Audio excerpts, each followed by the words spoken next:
Good afternoon. It's Wednesday, the 29th of March 2017, just after 1 o'clock. Welcome to UK Column News. I'm your host, Brian Gerrish.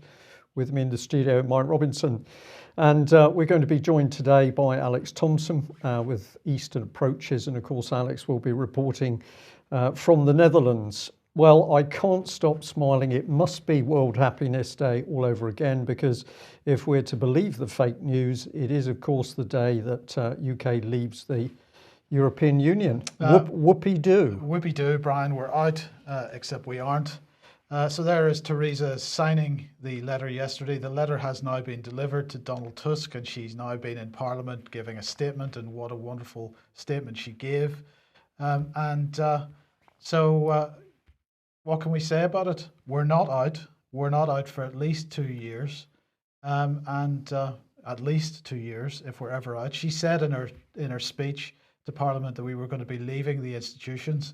I'd like to know, Brian, which institutions we're going to be leaving, since we're not going to be leaving European Common Defence. We're not going to be leaving Interpol. We're not going to be taking control of our fisheries, and we're going to come on to that in a second, and our agriculture. Security, we're not going to take control of our security, that's true. We're not going to really take control of our borders. We're certainly not taking control of our law, because we're introducing all the European law, all the ACWIS into British domestic law. So the question is, Alex, perhaps we can bring you in here and ask, if What's we don't changed? appear to be leaving, what has actually changed? I think what's changed, Mike, is that for show we're not going to be given a seat at the table which is filmed most, which is the European Council, an institution which didn't exist at the founding of the EEC and was only introduced later when governments wanted a look in. And that's with the large table where the heads of government meet every quarter or so. Certainly at the beginning and end of every half-yearly rotating presidency they do. And also we're not going to have a European commissioner or commissar, to use the proper German terminology. We're going to be out of that, and we're not going to have any MEPs to plead for supposedly Britain's case. So those three institutions we're going to be out of. But then there's plenty of other countries in Europe which have, well, not plenty, several, which have volunteered all those surrenders of sovereignty. Switzerland, Norway and other EFTA-type countries in various degrees, and aspirant countries in the Balkans, which have already said they'll respect ECJ judgments and be subject to European arrest warrants, corpus juris. That's the position we're going to be in, basically. We're going to be dictated to by the EU without being in it. That's some interesting points there. Let's go through a few of them. I'm just going to start off with Foreign Policy magazine here saying, can the Brexit deniers finally shut up now? Well, of course we can't, because Brexit hasn't happened yet. The process has begun, perhaps, but nothing. There's been no final outcome. We'll see what happens next. But Alex, The Guardian here, Brexit deal with cut-off date for free movement could be vetoed by MEPs. Just to quote a little bit from this, The Guardian has learned that the MEPs will also insist that their resolution that a trade deal cannot be sealed within 2 years, but only after the UK leaves. Echoing the position of the European Commission, it will demand that the European Court of Justice should be the competent authority for the interpretation and enforcement of the withdrawal agreement. And while MEPs say that Britain should be allowed to change its mind about leaving the EU during the 2 years of talks, they will insist that this must be strictly on terms decreed by the remaining 27 EU member states. So there's a number of points there. First of all, suggesting that the European Court of Justice should have any veto, or at least be the competent authority for interpretation and enforcement of the withdrawal agreement. Theresa May suggesting in the House of Commons during her speech that we would be in future ignoring anything that the European Court of Justice says. So I'm not quite clear how that works. But there's always the caveat that we have the option to change our minds with it any time within the next 2 years. So that's always possible. And that is, of course, what The Guardian and the BBC are driving at, Mike, is if this is all too difficult for your poor little noddles, then come back under the protective blanket of the EU, now having given up the British exemption. So we would have to be in the Euro, fully contributing to the CAP and all that nonsense within Schengen land because of these other principles of new members, which we would become. So that's what's going on, Mike. And as you say, the mere suggestion that the ECJ judgments or jurisprudence from the ECJ in Luxembourg would be dominant in interpretation of how we leave. That just gives the lie to the idea that we're regaining or reasserting our sovereignty, because obviously if we were, what used to be the law lords and ultimately Her Majesty would decide the terms on which we leave, because we got in by the route of a treaty. Now, if we're pulling out in pure treaty terms, then it's royal prerogative territory again. But the fact that the government is already, or MEPs are insisting that the government should be subject to the ECJ, just gives the lie to that. We're going to be in the Napoleonic legal system regardless, and the Queen and people will not regain their sovereignty. Okay, well, the BBC here saying, how will Brussels react to Article 50 being triggered? And they're saying most MEPs you talk to still consider it an act of almost suicidal self-harm and feel that the UK has consciously uncoupled itself from one of modern history's most important drivers of peace and prosperity. And you do hear irritation at some British attitudes. Foremost among the resentments is the idea that a large, rich European power is walking away from financial commitments to poorer partners. So again, Yes. you see the BBC is allied with some British, but mostly continental MEPs against the British people and the sovereignty of the British people. The BBC obviously claims to be just reflecting MEPs' opinions here, but this frustration that the BBC clearly is pushing upon us is the frustration of foreign countries that we are not serving their requirements with our finance and manpower and legal system and other resources. So the idea that British MEPs represent the British people has completely been lost here. And the problem is, of course, that the EEC, as it then was set up as a commission-dominated institution. And as I said, the European Council came along because governments wanted to say the Parliament started toothless but has become something of a semi-serious player in the EU because of the need for some kind of democratic shop window. And it's the European Parliament which is ultimately going to vote on the terms of this deal. And okay, we don't trust Mr. Farage very much on this broadcast, but he has been just one of the well-informed voices who have said at the end of all this, the European Parliament could say no. Of course, he then says we could trade with other countries on WTO rules better than what we currently have, but that doesn't address the sovereignty issue. Radio 4 this morning, I did hear this myself. Just around 10 to 9 this morning, they started their propaganda using the story of Elizabeth I, is the notes that you've sent to me on this. Being formally excommunicated. Basically, they were saying that we've been through this Brexit process before.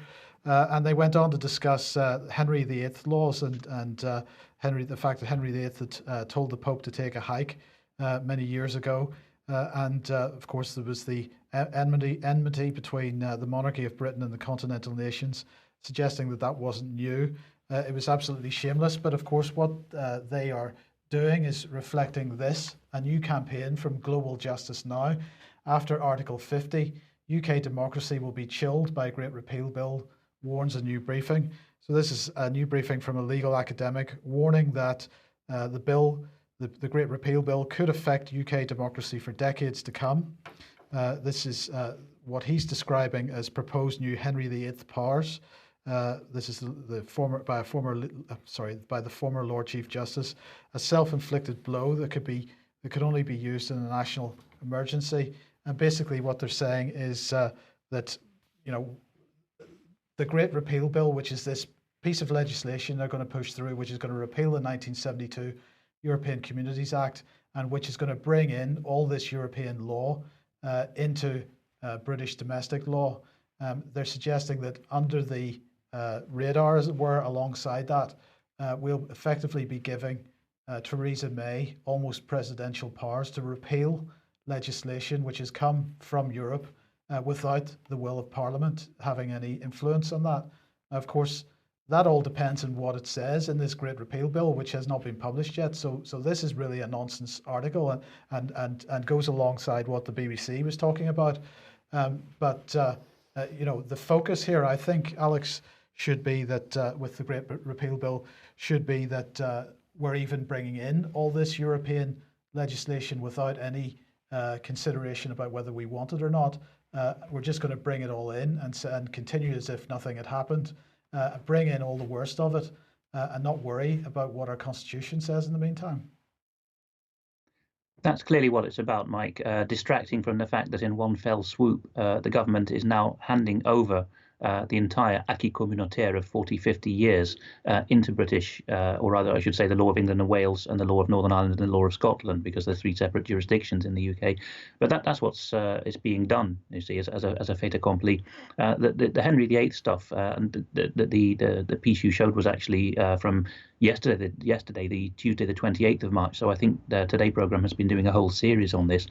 It's part of a meme which the establishment is using, which is the idea that big bad Henry VIII, and we all know he was bad, don't we, children? That's being held up as a way to say, well, if we divorce from Europe, then we're going to have sorry consequences, and we're going to be driven into these lesser trading partners like the nasty Slavs and the nasty Arabs and so on. Totally economically illiterate. And David Ellis and I are hoping to write a proper article about this, because the theme of the great divorce between Henry VIII and Europe is much misunderstood. The complications and the economics on all sides, the fact that Scotland was not united with England at that time politically or at a crown level, it's all a massive smokescreen, and it's a sense of it's an indication of journalists' ignorance of history, sometimes a willful ignorance, of course. Of course, the government must commit to taking back control of British fisheries. I haven't heard anything from anyone suggesting that this was likely to be the case. No, there's none at all. This article on Brexit Central on the government must commit to taking back control of Britain's fisheries points out that an organisation called Fishing for Leave is pretty much alone in campaigning to make sure that we're not betrayed by the Great Repeal Bill, because part of the acquis communautaire, part which Edward Heath actually had to lie through his teeth about, was the fishing rights. We were in a batch in 1972 that were going to join the EEC with the Republic of Ireland, Denmark, and Norway. Well, the first two of those did join with us on 1/1/73, and Norway didn't, because during 1972, the Norwegian Prime Minister, serving his people, shockingly enough, told them that they were going to lose the exclusivity of their rich fishing grounds as part of the membership terms. There's actually a letter which was published in the Oslo Press in 72 from Heath saying, "My dear fellow Prime Minister, please conspire with me to cover up from your people the fact that they're going to lose their fishing grounds." And that's where the acquis communautaire begins, with the fishing. And so this Brexit Central article highlights the fact that we're going to throw away our trump card of our fishing grounds. We're just going to start the negotiation with Barnier and his team at the European Commission by saying, you can have the fish, what else do you want? The other thing we've got to consider there, Alex, of course, is it's not just taking back Britain's fisheries, it's actually rebuilding the whole of Britain's fishing industry, which was completely decimated in order to fit us into the European fisheries policy. So we had vessels cut up with chainsaws, burnt on the beaches, and with the demise of those vessels went the local communities, Cornwall, Lowestoft, and all the rest of the very big fishing areas of Britain just simply wiped out, and the same up in Scotland. So this would require massive British investment to try and rebuild this industry, and I don't see a single word said about this at the moment.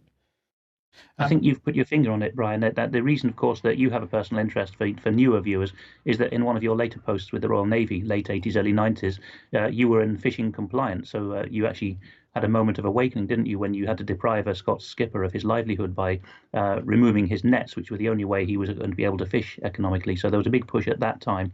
And as you say, Brian, this is another distraction technique, because if we were going to reclaim our fishing, we would have to have government subsidy, something the EU banned, which we now are allowed to do again, promote our own industries. We would then have to put up the readies as the government to allow fishermen to rebuild, and the next generation of fishermen to have boats and decent equipment and safety gear. And that money and interest is just not there, of course. But the point that we've made a number of times in articles on the column, on the UK column website, is that the acquis communautaire, at least as far as the Europeans are concerned, and therefore this is bound to be a condition of the negotiation, and why the Great Repeal Bill exists in the first place, that once you have given away sovereignty to this supranational super state, you cannot repatriate them. That is the point of the acquis communautaire. That's absolutely it. The EU is unique in global diplomatic institutions in that it is not just an international organization by treaty, but it is also a supranational body. It sits above and replaces your parts of your government by the connivance of your government over the heads of the people. The continentals are starting to realize this as well. So if you leave if you leave an international organization, it's just a question of tying up loose ends for when you will cease to be a member of the body. And that's how the press is trying to present leaving the EU to us. But we're leaving a supranational body with a doctrine of once acquired, always acquired sovereignty. So extricating ourselves from that is just something that hasn't been done before in world history, because the EU itself is the first time in world history we've tried such a thing. Yeah.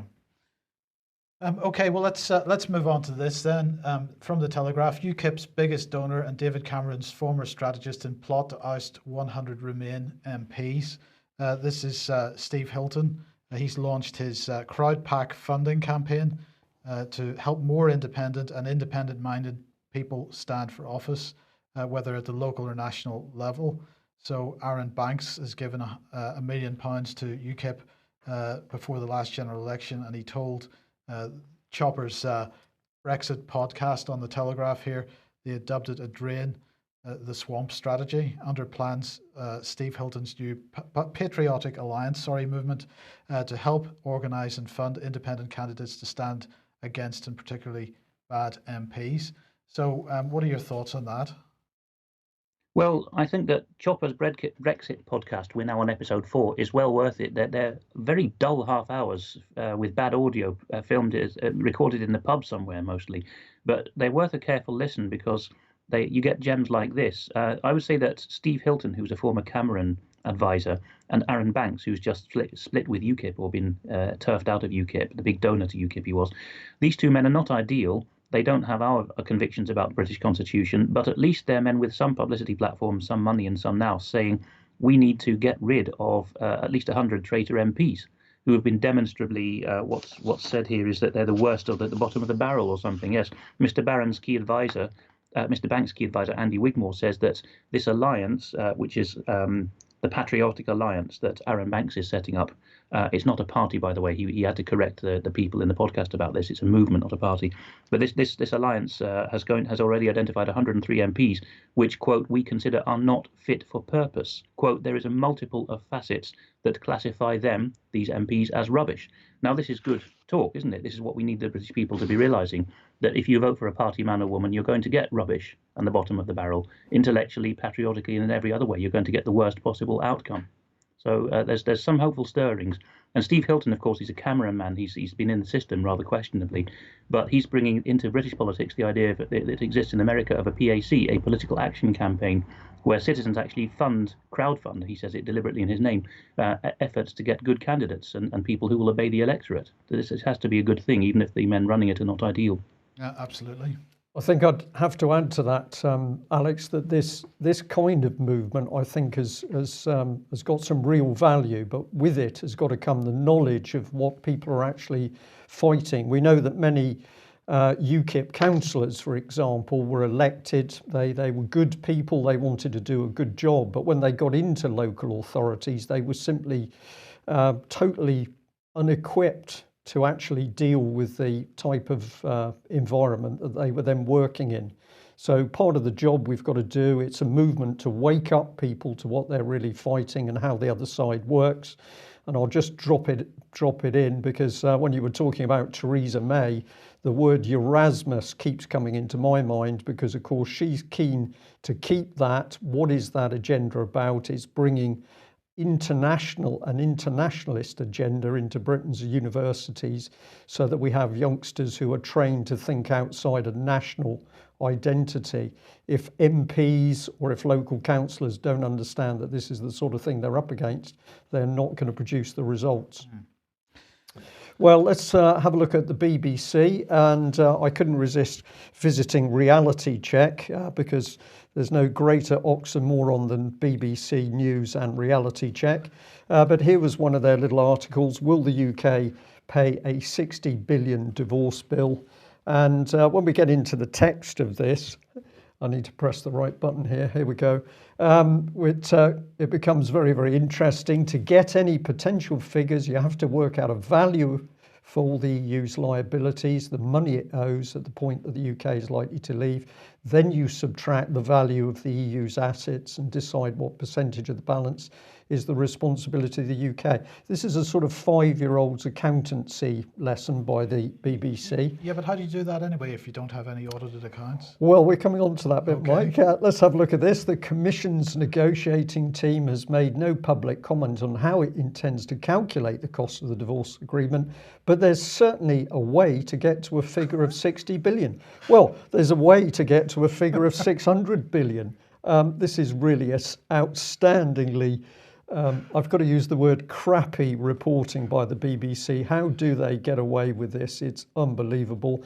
But Mike, you got in there very quickly because, of course, we're talking missing money. Now, I went to Full Fact because they tell the truth, and I thought I'm going to find a lot of information about EU accounts there. And there is a lot of information, but unfortunately, some of it's a bit missing. So here it says the auditors give A on, and quite clearly, there's something missing in there. They give A on the accuracy and accountability, reliability of the accounts, and they give an A of the EU. So there's definitely some facts missing. Some facts missing from the Full Fact Yeah, website. but don't worry too much. It's few little mistakes by Full Facts, but they're checking other people. But then they said, don't worry, because the EU accounts were accurate in 2015, although errors persist. Yeah. So, Right, so they're accurate but full of errors. well, they're accurate, but the EU's full of errors. But there are only little errors, apparently, Mike, so we don't have to bother about them. But sorry, how many little errors are there? 'Cause Well- surely if you've got lots of little errors, that becomes a big error.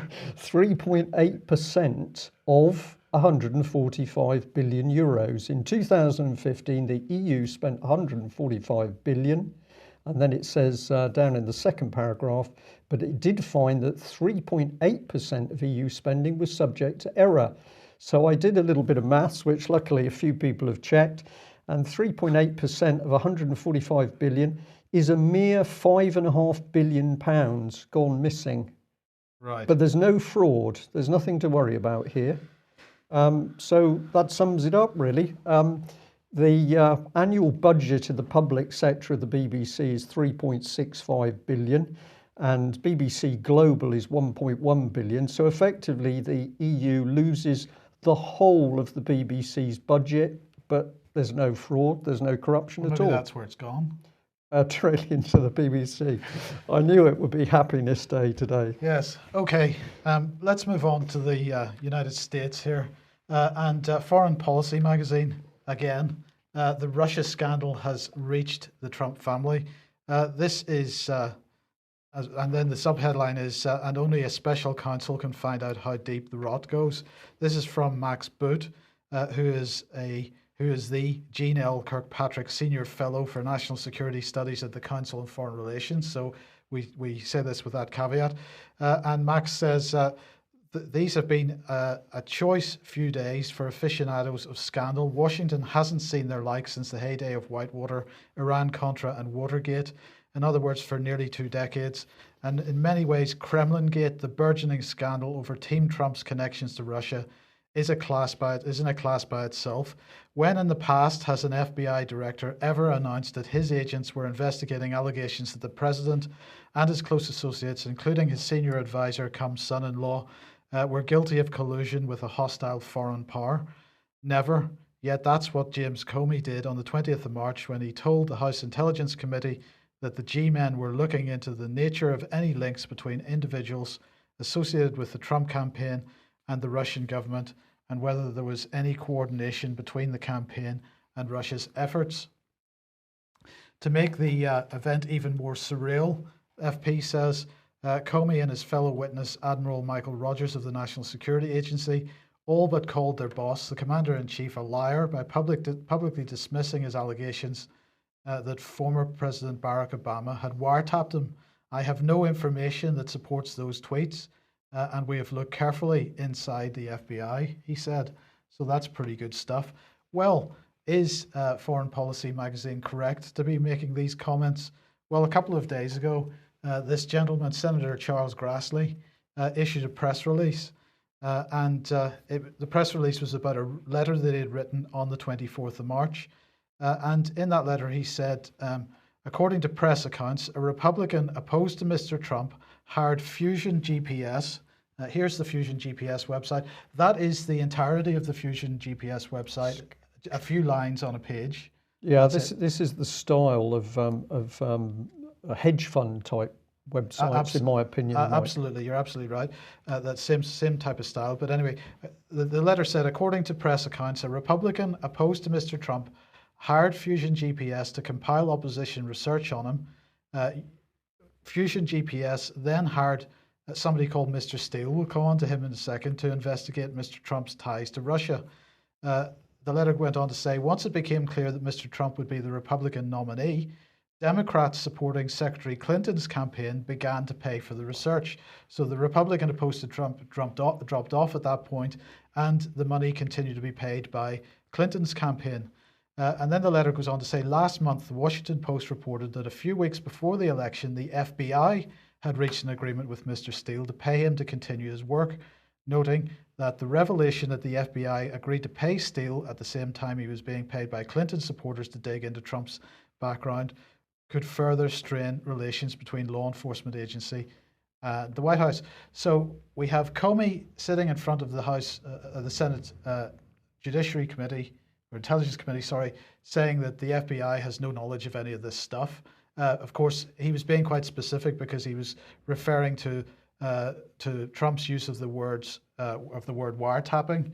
But of course, you've got to appreciate that Trump is an older gentleman and perhaps doesn't know the latest or understand terminology and so on, right? Yeah. So this is all quite interesting. Now, what was particularly interesting was question 3 in the letter, because he had a whole range of questions. And he said, when did Fusion GPS arrange for Mr. Steele and or Orbis Business Intelligence to investigate Mr. Trump and his associates? When, if ever, did this arrangement conclude? And where was the term, and what were the terms of the arrangement? Please provide copies of all relevant contracts. In total, how much did Fusion GPS or your clients pay Mr. Steele and or Orbis Business Intelligence for this work? Here is Orbis Business Intelligence Limited. This is a British company based in the UK, obviously, with a couple of people on there that are ex, if there's such a thing, ex-MI6. So this is their business. Now, Orbis Business Intelligence Limited, current net worth of £200,000. It's a consultancy and so on. This is their website. This is what they say about themselves. They say they're a leading corporate intelligence consultancy. Well, they were employed via money from the FBI and the Clinton campaign to spy on Donald Trump in the lead up to the general election in the United States. Alex, this is pretty incredible. What we've now discovered is, it seems, it wasn't the Russians that were trying to interfere in the US election. It was the British. Do you know, Mike, we were talking a moment ago about PACs, Political Action Committees, and one of the well-known ones, which you followed, of course, for many years, Mike, is the LaRouche PAC, Lyndon LaRouche, surname LaRouche, and one of his claims for 40 years now, and he wasn't the first, but he's the most prominent, has been that British intelligence has been controlling America through its greatest century, the 20th century.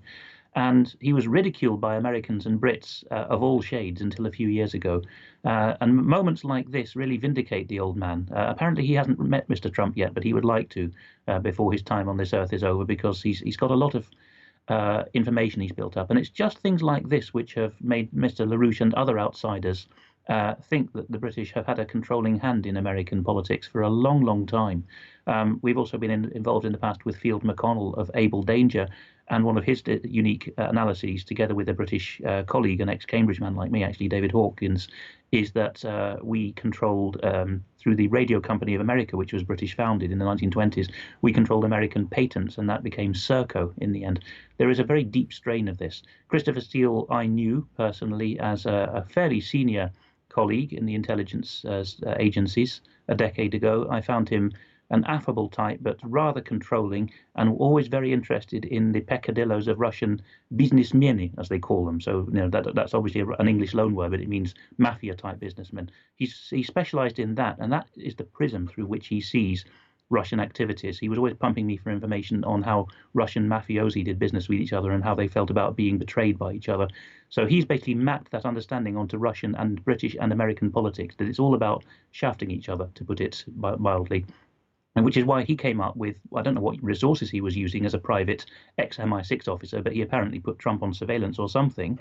There have been suspicions, friends of mine in the past, by the way, that similar political and corporate intelligence is practiced in London against political people using private companies.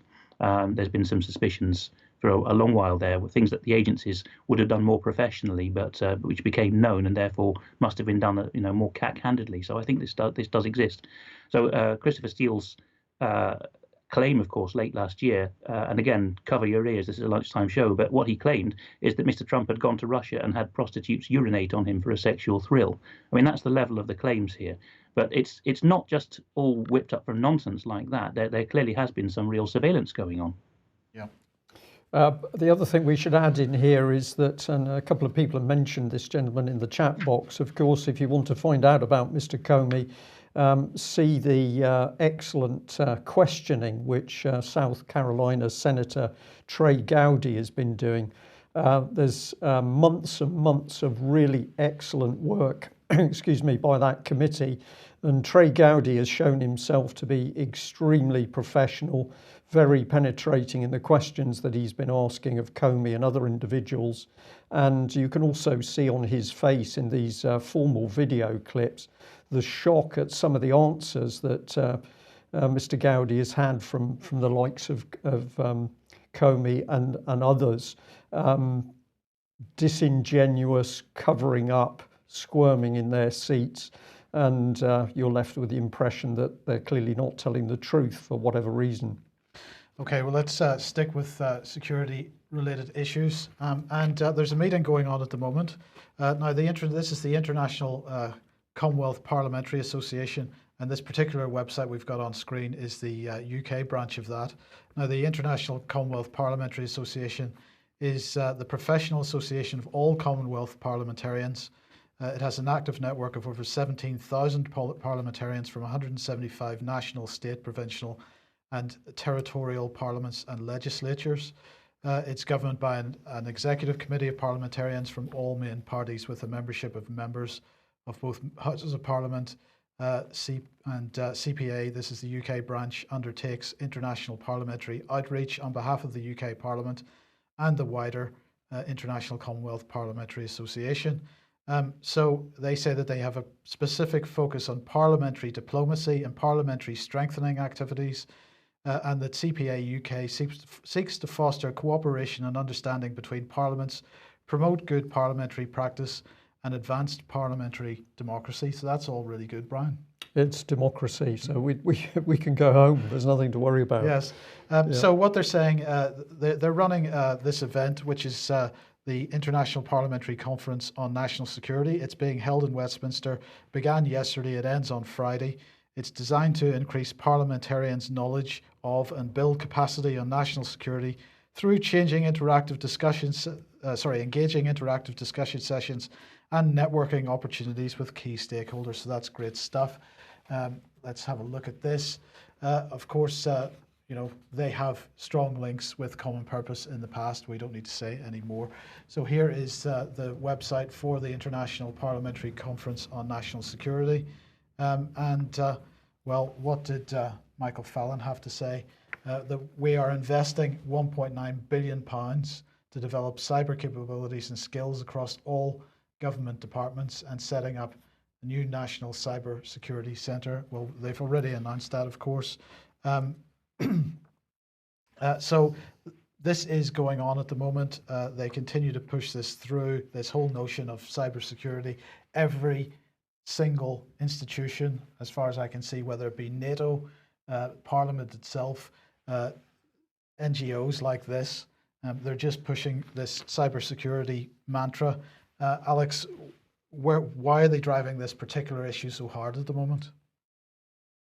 I think, Mike, it's because ultimately, if MI5, GCHQ, and the various spin-offs of GCHQ that suddenly have sprung up, if they are able to get a finger in the pie with these large corporations and international organizations and advise them on how to keep their data safe, then obviously that provides an ongoing in for British government officials and certain cliques within the British government to continue to influence the Commonwealth, NATO, the EU, and various corporations. So the line between what's British government and what's foreign government, the line between what's British government and what's British business, is blurred by this mutual dependency on the advice of a few so-called experts on cybersecurity. So it keeps companies and governments in hock to the British government, basically. Right, and just to finish on this particular section, something else that Fallon said here, which I thought was really interesting. We have numerous bilateral relationships, and our partnership with Commonwealth allies as part of our Five Eyes Intelligence Alliance and our Five Powers Defence Agreement. But for me, the Commonwealth has an even bigger role. Defence can banish despair in fragile nations, but the Commonwealth can do more than that. It can bring hope. I've had the great privilege to see some of the Commonwealth's work up close, and he goes on along this vein. So really, what they're saying, Brian and Alex, is that Britain has sort of reoriented itself with Brexit. Absolutely, we'll reinforce this once again, that the Commonwealth is becoming the central focus for government policy in the next period. They've been running a two-horse race. It was either going to be the EU or the Commonwealth, and then slowly but surely we've seen the fact that the Commonwealth route gives them instant access, not to just the European population, but a global population. And I think the other part of this, Mike, is why the BBC is constantly talking about its global audience. It's no longer interested in UK because its job is to brainwash a world population. Yes, Alex. A quick note from me there, Mike. You unexpectedly mentioned Fallon talking about the Five Powers Defence Agreement. He mentioned it in the same breath as the Five Eyes Signals Intelligence Agreement, which is between the Anglo-Saxon countries. And people would assume that Five Powers meant the same Anglo-Saxon countries, but it doesn't. The Five Powers Defence Agreement is Britain, Australia, and New Zealand offering unconditional security guarantees to Malaysia and Singapore because of the crucial importance of the Straits of Malacca to global trade. So again, you see Britain occupying these choke points, and you get shams like the threat of piracy, as we do off the Horn of Africa. And this, I think, explains why the First Sea Lords and other high admirals have been saying Britain is back east of Suez with its naval presence. What naval presence? And we can assure you that the Malaysians and other East Asians are very interested in our naval capacity. I think it's all about us trying desperately now to protect Singapore and Malaysia as a hub from which British business, British commercial law, etc., British education can still gain a foothold in the world. Okay, thank you for that. Well, let's stick with the issue here. Theresa May was in Scotland a day or two ago, and while she was there, she announced a counter-terrorism training exercise in Scotland to strengthen the UK's response to a terrorist attack. She announced what she's describing as a major counter-terrorism exercise. She was visiting Police Scotland, and what she's saying is that Police Scotland is effectively the second largest police force in the UK now, second only to the Metropolitan Police.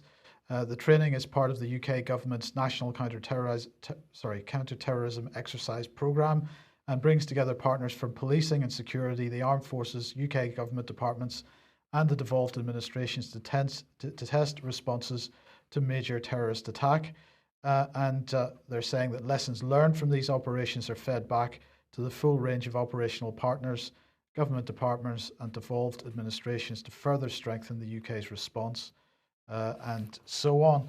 Well, Theresa May had said that the UK government considers national security across the whole of the UK top priority. So another conference is going on at the moment is with Interpol, and that's began today. It ends tomorrow. It's in Abu Dhabi. And they're saying that today the world is facing a global threat landscape which has never been so complex or challenging. Transnational organized crime networks and terrorists are exploiting increasing globalization and technological developments. And under the patronage of the United Arab Emirates, the Unity for Security is an Interpol forum organized in partnership with the UAE and Interpol Foundation for a Safer World. And it's going to bring together ministers with responsibility for security portfolios, senior police officials and representatives from the private sector, because we've got to merge these all together, to collectively address common issues. And they're going to be looking at counter-terrorism, cybercrime, stolen works of art. Migrant smuggling is only fourth on the list, along with online child exploitation. What happened? Well, the UAE Ministry of the Interior has announced 50 million euros as a voluntary contribution to support the 7 key Interpol projects, of which migrant smuggling is the fourth on the list. So that's good news, Brian. Well, when I see police being connected on a worldwide scale to make us safer, I'm beginning to smile, because I see exactly the opposite happening. We're becoming less safe the more we get these global connections. But let's bring in the harsh reality of UK. This is the country that says it's championing democracy across the world. We've still got this lady, and there are many, many more like her, whistleblower on child abuse. She is in prison. She's coming up to nearly a year, most of which has been in solitary confinement. And of course, our Prime Minister, Theresa May, who is constantly talking democracy and leading the world, is quite happy that this whistleblower is inside. Why is she inside? Without a doubt, because of her knowledge of the involvement of British politicians in the abuse of children. And of course, this is a subject which would destroy the whole of the Conservative government. And indeed, we feel the Labour and Lib Dem parties at the same time. So let's not forget, Melanie Shaw is still in prison. She needs our help if she's to be released from prison. Well, let's have a look at how the British state system works, and we're going to come back to our very brave Metropolitan Police child abuse whistleblower, John Wedger. Now, we did an interview with him some time ago, but we have to say John had been fighting then for at least 2-3 years to get the truth out about the massive abuse of children in London, prostitution, trafficking, the murder of those children. And as he was able to tell us in the audio interview, this was covered up by the Metropolitan Police, local authorities, child protection teams, charities, and indeed members of Parliament. Now, what can we tell you? Well, we just come back to the fact that John personally reported to numerous Met senior officers, and then the head of the Met, Bernard Hogan-Howe. What did Mr. Hogan-Howe do? Well, he took no action at all. And he took no action as John was then branded mentally ill, threatened, alienated and put on half pay. And his application to retire has been consistently blocked. So along with Melanie Shaw, we see this very brave police officer absolutely brutalised by the Met Police because he's been trying to tell the truth about the abuse of children. John also spoke to the then Minister of Policing, Mike Penning. What did Mike Penning do? Nothing. He then distanced himself from the case, but not to worry, because he was later promoted into a more senior job, Minister of State for the Ministry of Defence.